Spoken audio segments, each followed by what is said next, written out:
Hello, and welcome to PremiumBytes, where we shine a light on the unsung world of insurance technology leaders.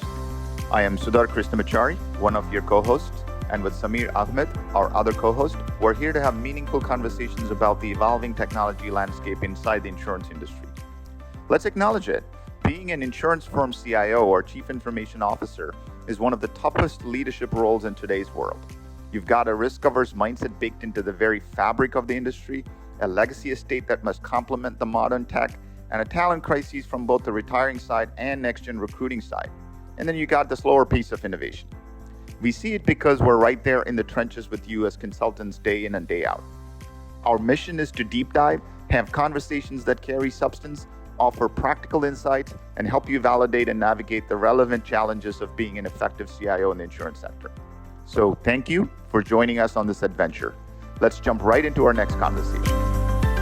All right, so we're on episode 11, continuing our arc on cyber. If you hadn't caught the last couple episodes, we did one on cybersecurity for insurance companies as a tech leader. What are things we all should be thinking about? And then we followed that up with if you're a commercial writer, you're thinking about offering cyber insurance, what are some considerations for that? So those were episodes 9 and 10. Take a listen if you haven't. Today we have a guest. So our guest is an award-winning technology leader, a CIO, a coach, an advisor. He has over 20 years of experience. He spearheaded successful technology modernization initiatives at prominent organizations, companies like Allstate and Kemper and Pan American Life Insurance Group. He specializes in operations management, technology modernization, and cybersecurity. He has a proven track record of guiding executives through transformational initiatives, driving innovation, and optimizing organizational effectiveness. Most recently, he's a founder. He is founder of 5M Consulting, where his mission is to redefine insurance modernization using data-centric approach to create simplicity, strategic focus, and new growth opportunities. We're excited to dive into the world of cybersecurity and cyber insurance with him. So please welcome Miguel. Miguel, welcome to PremiumBytes. Thanks so much for having me, Samir. Appreciate it. How are you doing? Fantastic, man. Fantastic. Living the dream. Yeah. How's New Orleans? New Orleans is good, man, and we're in the midst of packing up the home because we're headed for our next chapter. We're going to move to St. Petersburg, Florida, and start a whole nother storyline over there. So we're 2 years shy of being empty nesters, and so we're already starting to dip our toe into that retirement pool. See what that looks like. Yeah. Excellent. Yeah. Florida's a fun place. Yeah. I haven't been to St. Petersburg yet, but maybe now I'll have a reason. Put it on the list. Absolutely. Good deal. So, hey, look, you've done operations, you've done technology, you've been at a carrier, you've been at a consulting firm, you're a founder. Anything you haven't done yet? I'm just trying to add more complexity to life, Samir. That's all. No, but seriously, right? I think you've got a fascinating background. You've covered a lot of ground. Seen the industry from many different angles. So we're excited to have you here and talk. Lots of things we can discuss with you, but in kind of keeping with our theme on cyber, we figured that's probably the best topic to consider for today. So before we get too far, right, maybe from a tech leader's perspective, right, when somebody talks about cyber, what are 1, 2, 3 things insurance tech leaders should think about? Yeah, for sure. There's the obvious components, which are all of the technology dynamics behind cyber and cybersecurity. And I think that, those are the ones that get a lot of the press, right? When you start thinking about, intrusion detection, intrusion prevention, incident response, those types of things, that where is an area, it's an industry, by the way, that over the past couple of years, I mean, it's been amazing to see the amount of growth of solutions that are available.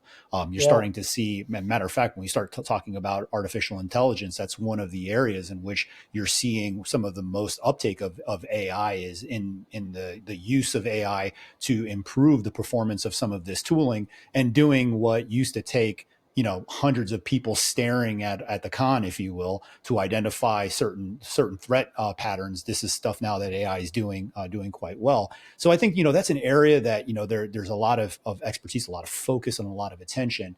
But then I think some of the other areas that as a tech leader we need to think about. We need to think a lot about the human factors. And the fact that when you start looking at the way most cyber threats, how they actually function, they use a lot of social engineering, and they leverage the human weakness element, and not even so much the technical weakness of a certain stack. And so I think that's an area of focus that I'm not sure everyone is applying the right level of attention. And there's a little bit of a call to action there around the types of training that we need to do, not only just for our IT staff around how they are developing software, but then also too for the user community. In fact, you start looking at how some of these threats are being engineered from a social perspective. It's fascinating. I mean, I think just heard of one recently where there's this notion where Teams can easily now be infiltrated, Microsoft Teams, and then all of a sudden you're getting a call from what looks like or sounds like someone on your help desk. And then the next thing you know, you're installing malware onto your computer at their behest because they seem like they're coming from inside the organization. And so, again, there's a little bit of a social factor that needs to be added to that. And then the last thing that I would add is that there needs to be a little bit of a shift in focus to suggest that or to look at your plan for when you do get hacked. And that's a critical element there, right? Because it will happen. It's not a matter of just focusing on prevention. It's a matter of preventing what you can, but then also too, it's a shift in focus around minimizing the impact of when it does happen. And I think that there's probably an additional level of attention that can be placed. And this is one of my learnings, by the way, as a cyber attack survivor, that focus can really be placed and needs to be placed on the response and making sure you're prepared for that eventuality. Yeah. So I don't know if it's one of those badges that you want, but I know you carry it. So we'll come to that. Actually, I do want to see what our audience can learn from that.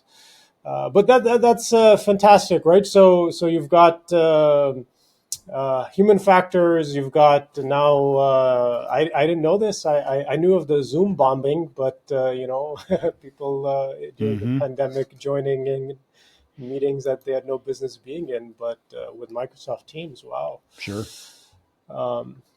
So if we think about from a tech leader's perspective, right, one of these aspects that I always wonder about, right, how does training of the organization fall in a tech leader's lap, right?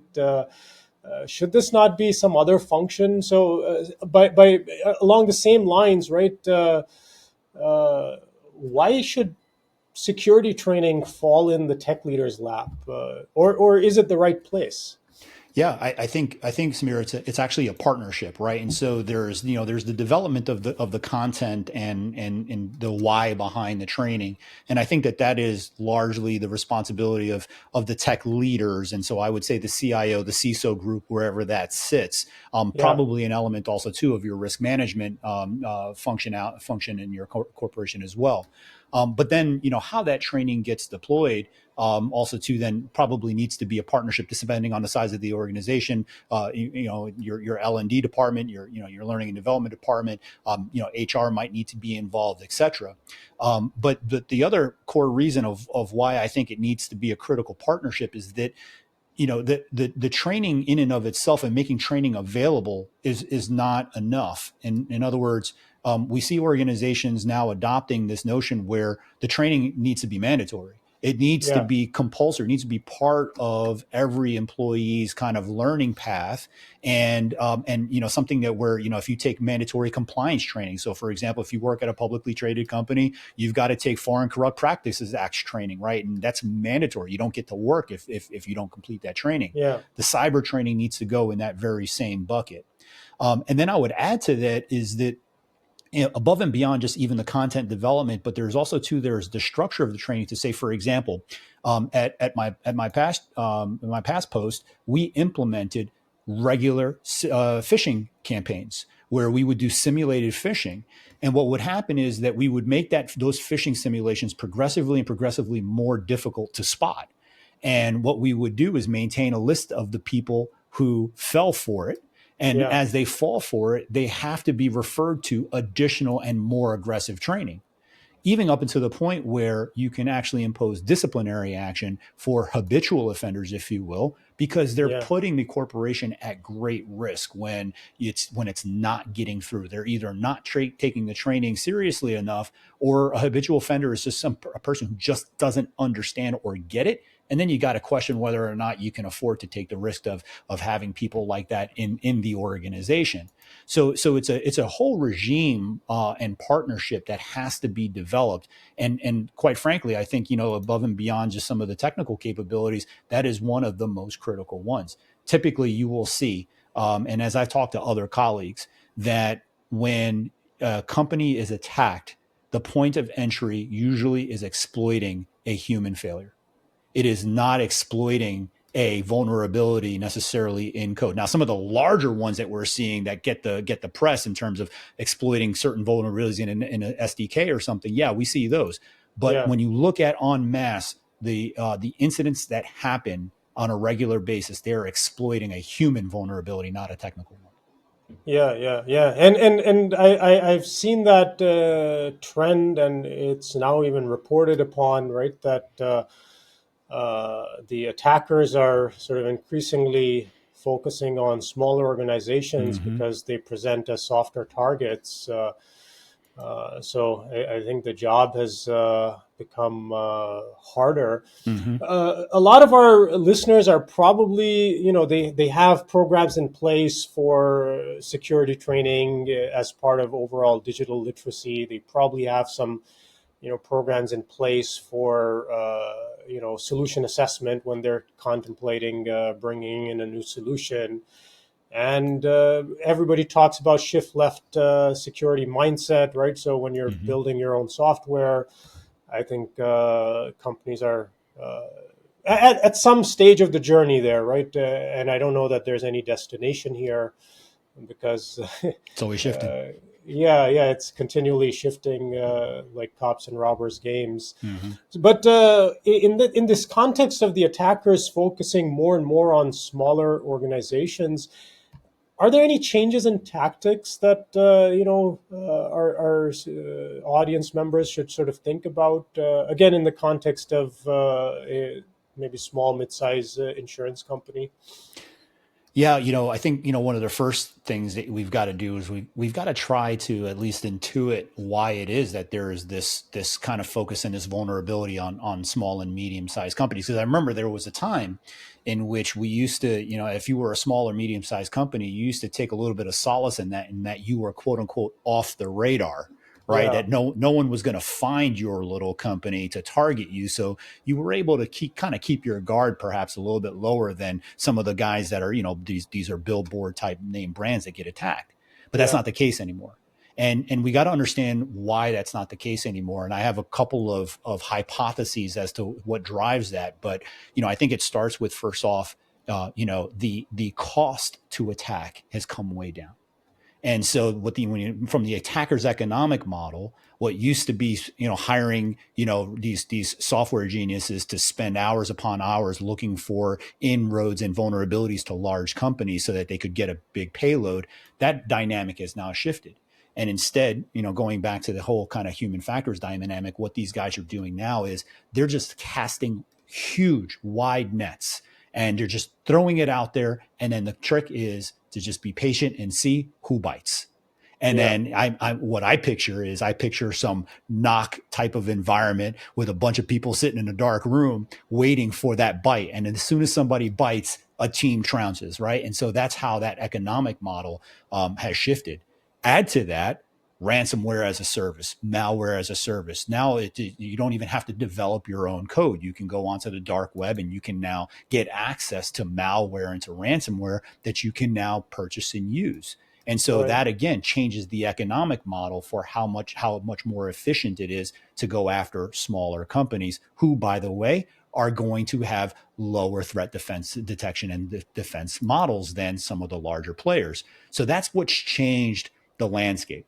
So now the question is, well, what do you do about it, right? For these smaller organizations. By the way, smaller organizations that may not be able to invest in a CISO or may not be able to invest in a cadre of people to basically provide this kind of threat detection and prevention.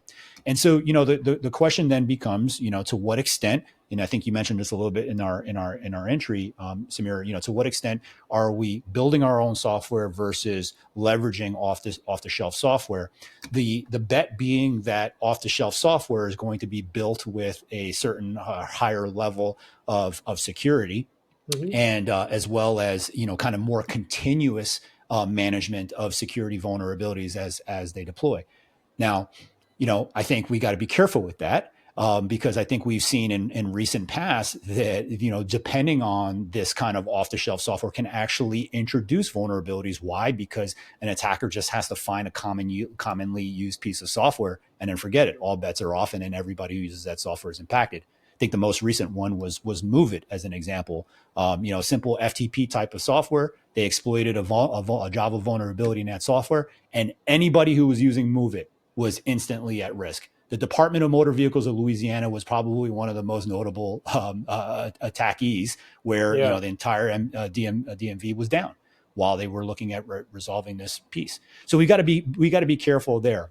But then I think the one surefire place that we can really start looking at is, obviously making sure your tooling is up to speed, but spending a lot of time thinking about what your incident response is going to look like. That's, just again, accepting the fact that it will happen. What does your incident response look like? To what extent do you have the security professionals on retainer that you may not be able to employ on your own that you can invoke at the time of an attack? To what extent do you have the right cyber coverage in place so that can help, again, I guess, fund all of the response to your attack? To what extent do you have communications lined up? People don't realize that some of the biggest mistakes that we make during a cyber response is a poor communication strategy. Not communicating to regulators, not communicating to the public, communicating the wrong things to the public, making certain statements, et cetera, not really, not having that communication plan can be a tremendous liability that will then change the dynamic post-response in terms of post-incident litigation, et cetera. So having a strong communication plan is important. Having strong legal available so you're getting the right advice. All of those things are all super important. The way we attack that, by the way, and making sure that we've got this set up is by doing real world tabletops. And, the tabletops have to include all of those dynamics. And I remember being in tabletop exercises where, we're pretending like we're in an incident response meeting, and all of a sudden somebody chimes in and says, "Hey, we got a call from a reporter. They're asking blah, blah, blah, blah. What should we do?" And the team has to now make a decision. And so all of that kind of role playing is super important to do, taking some time off to figure out how do we actually respond to these incidences. So I think those are some of the dynamics that we've got to be thinking about for that small to mid-sized carrier. Hopefully that was helpful. Yeah. So maybe just double clicking on that a little bit further here, right? So two parts of this are interesting to me, right? So the tabletops, the role playing, right? All of that is well and good, Mm-hmm. but why are we not doing drills? Right? We do fire drills, we do tornado drills. Why are we not doing drills for networks hijacked and simple things? I think it has opportunity to flush out that normal communication channels of let's send Slack, well, it's single sign-on and it's compromised. Let's send an email. Mm-hmm. Somebody pull the plug because we're under attack, and that was the first instinct.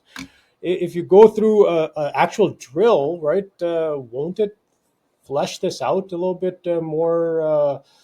I don't know, effectively than role playing exercises that we're going through. So I'm curious what your Mm-hmm. position on this is, and what your learnings are. You've been through this Well, at least one time that I know of. and that's exactly right, Samir. I mean, I think unfortunately it really was having gone through it that has informed what I think the drill should look like now, because there's just so much that the standard tabletops leave on the table. If we just, let's leave insurance for 1 second and let's talk about buying and selling and servicing cars. Yeah, So you have this dealer management software published by a vendor, made by a vendor, CDK, yeah, and there is this hack that now takes down nearly every dealership in America that uses CDK software. As part of that drill, I've got a question for everyone who would be responsible for the cyberspace. Did we drill what it would look like to buy, sell, and service cars without our software?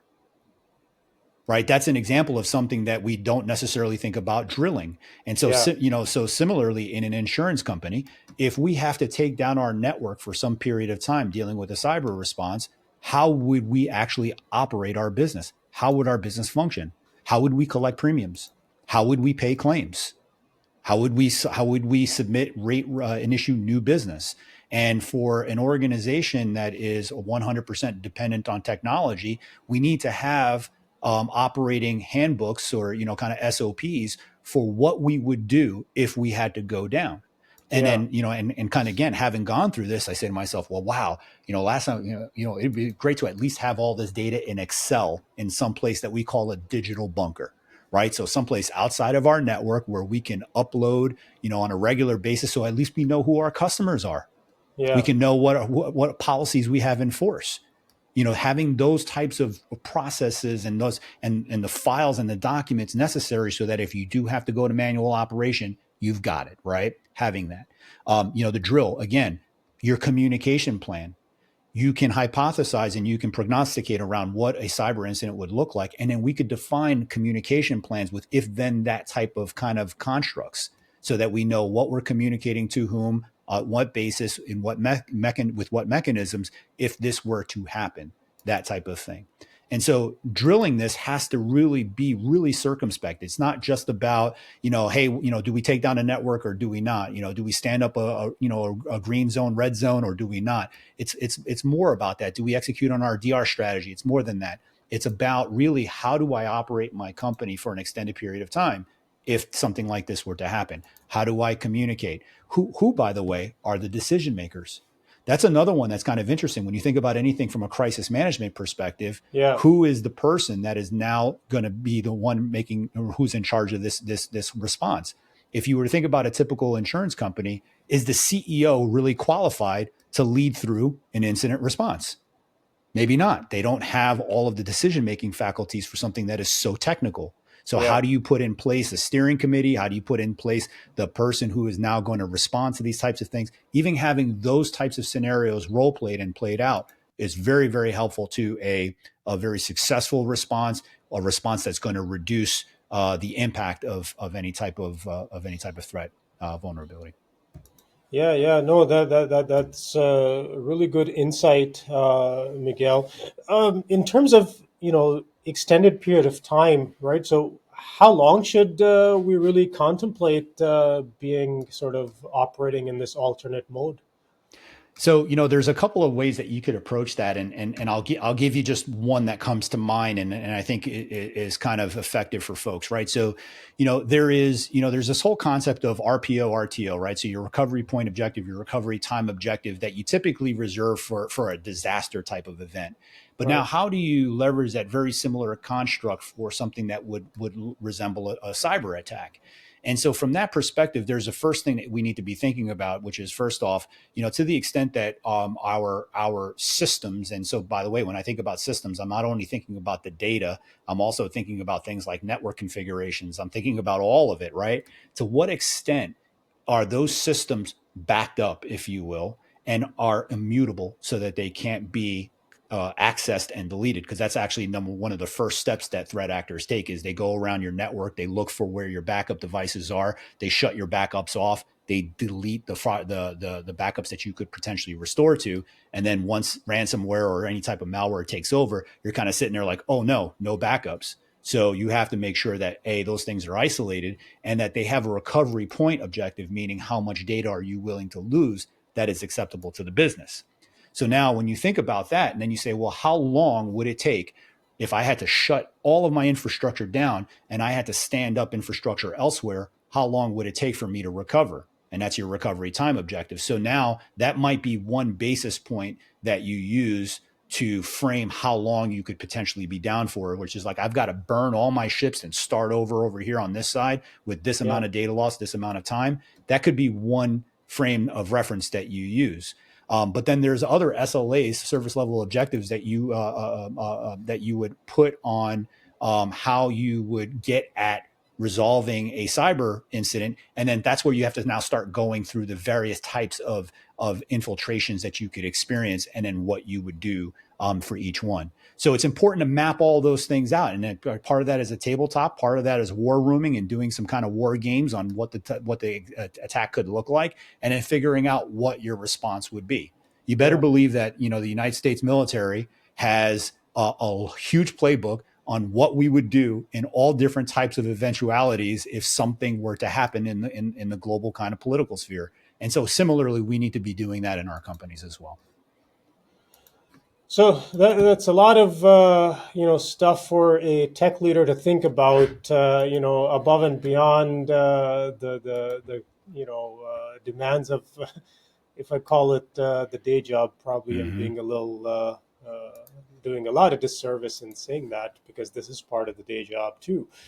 But is there hope, right? What can a tech leader sort of draw upon for some hope here?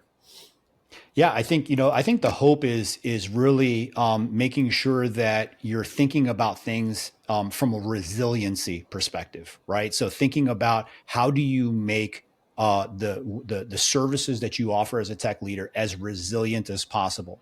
And for me, that was an important mind shift, because before, perhaps out of arrogance or hubris, I was thinking we're impenetrable given all of these things that we do.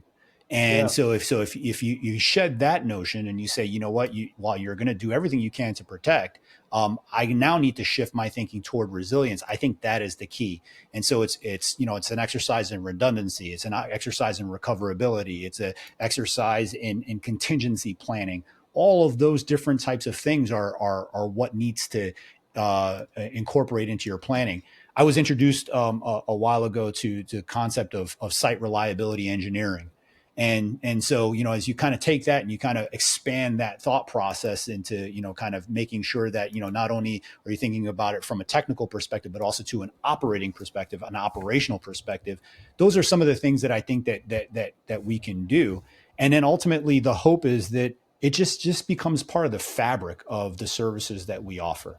We offer resiliency as a service. That's what we do as a tech leader. And so that just becomes part and parcel of what we deliver, and it becomes our new norm. So that's really the hope that I have for this whole thing, is that, I think about, I'll think about cyber threat the way I think about weather risk, and whether or not my data center is vulnerable to tornadoes and hurricanes and floods. And I'll just think about it as just one of these eventualities that I have to plan for, I have to be thinking about. Yeah. I'm just reminded of this, right? I was recently in Goldsboro, North Carolina, and one of the stories that Goldsboro is somewhat famous for is that it's probably the only place, I may be wrong on this, but pretty close, only place in the United States where a nuclear warhead is dropped. So in 1961, there was an aircraft carrying a nuclear weapon and exploded midair. And so, of course, right, the warhead dropped. Now, the warhead had a safety mechanism. So guess what? Safety mechanism failed. But it had a backup mechanism. guess what? The backup mechanism failed. So there was a third, safety mechanism, which is what saved the United States from having a nuclear explosion. Oh my God. So I had no idea.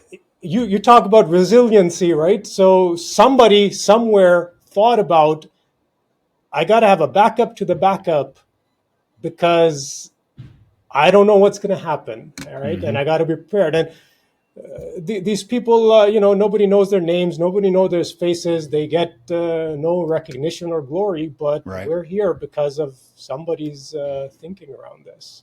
That is fact. I had no idea. I wrote this down because I got to do research because it's a phenomenal story. So I can't wait to learn more about it. I didn't know either, but look, insurance companies are all around small town America, right? So they take you these places, and when I go there, I try to learn a little bit about the place, and this is what I learned. Holy cow! Yeah, for sure. And there's a great lesson in there. There's a fantastic lesson in there of I'm sure the folks who were designing that third failsafe were probably like, why are we doing this? We'll never need this, right? Yeah. It's like if it gets past the first and the second one, but you're exactly right. And there is that need. There absolutely is that need to design that. Yeah. And that, by the way, Samir, I think plays right into what I was describing around that whole notion of a digital bunker. Because you've got your backups, right? You got your backups and like, oh yeah, we're backed up and, we've got it, in storage. Everything is good. We'll call Iron Mountain, we'll get it back. It's all good. But what happens when that doesn't work, right? And so then we've got this context of the digital bunker. That's right. Yep. So, okay, look, we've talked a bunch about, what a insurance tech leader can do about their own cybersecurity. And if that doesn't scare them off, all right, they decide, you know what, we're going to offer cyber insurance as a product, and we're going to take on others' risk too. So who is this for, right? Who's well positioned to do this? It's a great question, Samir, and it's one that I often ponder. And I tell you what, it's not a space that I would get into with my own money. I would tell you because of just the uncertainty. It is, one of the things that's so important with insurance, obviously, is kind of predictability, right? The insurance, insurance at its core needs to take data to try to identify patterns and then be able to predict a maximum foreseeable loss, need to predict, the frequency of such types of events. And I think the problem with the cyberspace right now is that there just isn't sufficient data to do that. And that's largely because it's a fairly nascent risk that we've been dealing with. If you think about just the context of weather risk and all the other types of risk. And on top of that, it's just evolving so quickly. The threats themselves are evolving, but then also too, the impact is also evolving. If you follow the news and you think about the attack on Change Healthcare, which was the United Healthcare's like massive like billing solution used by hundreds or thousands of providers, that was they predict it was an $872 million loss. $872 million in total. And so when you start thinking about that loss, I mean, how do you assess that potential for loss? And then how do you predict it? So, obviously there's always going to be, limits on what an insurance company will pay out. But then now we have to now look at, in terms of, what is the frequency severity type of dynamic? And I just don't feel like that's predictable enough. All of that said, we are starting to see that the loss ratio in cyber is starting to come down. And I think that it's improving over time, but then until what type of event is going to completely turn the tide on that front? But as I think about, some of the things that are improving, I mean, there's just definitely greater awareness. A lot of what I talked about with incident response is actually reducing the cost of a cyber claim because companies are getting smarter about their ability to respond to it. So that, and then underwriters are getting smarter as well about pricing, and underwriting. So do you have the right cyber regime in place? Are you doing the tabletops that I mentioned? Do you have the right IDP in place? All of those types of things are all improving, I guess, the way underwriters are looking at it. But again, it's based off of what we know today. And unfortunately, what I see is a dynamic in cyber that is it's just changing so fast. I mean, AI, I think, is really kind of one of the biggest threats, because AI is going to be used to improve cyber threat capability, or the threat actors' capabilities. And that is, I think, is going to be not only a force multiplier in terms of how fast, how wide, and how deep some of these attacks can go, but I think it's also too going to change the dynamic quite aggressively. And I don't believe as an industry we're able to price for that just yet. So, buyer beware. I think that there are, some of the larger, more conservative companies are concerned and probably going to stay away. But there's with insurance, the beauty about our industry is there's always somebody who's willing to take that risk if you're willing Yeah. to pay for it. Yeah. I mean, look, it's fascinating for me, right? The dynamics here, because in kind of preparing for this arc, when I was researching this, what I learned is that number one, most cyber insurance is standalone, right? Mm-hmm. There's a little bit that's packaged, but most of it is standalone. Mm-hmm. It's a highly profitable line so far over the last 9 years for which I had data. Um, it's got margins around 20-25%, right? So it's of course when you're upside down on your traditional lines, right? Mm-hmm. Seems like a place to kind of go explore.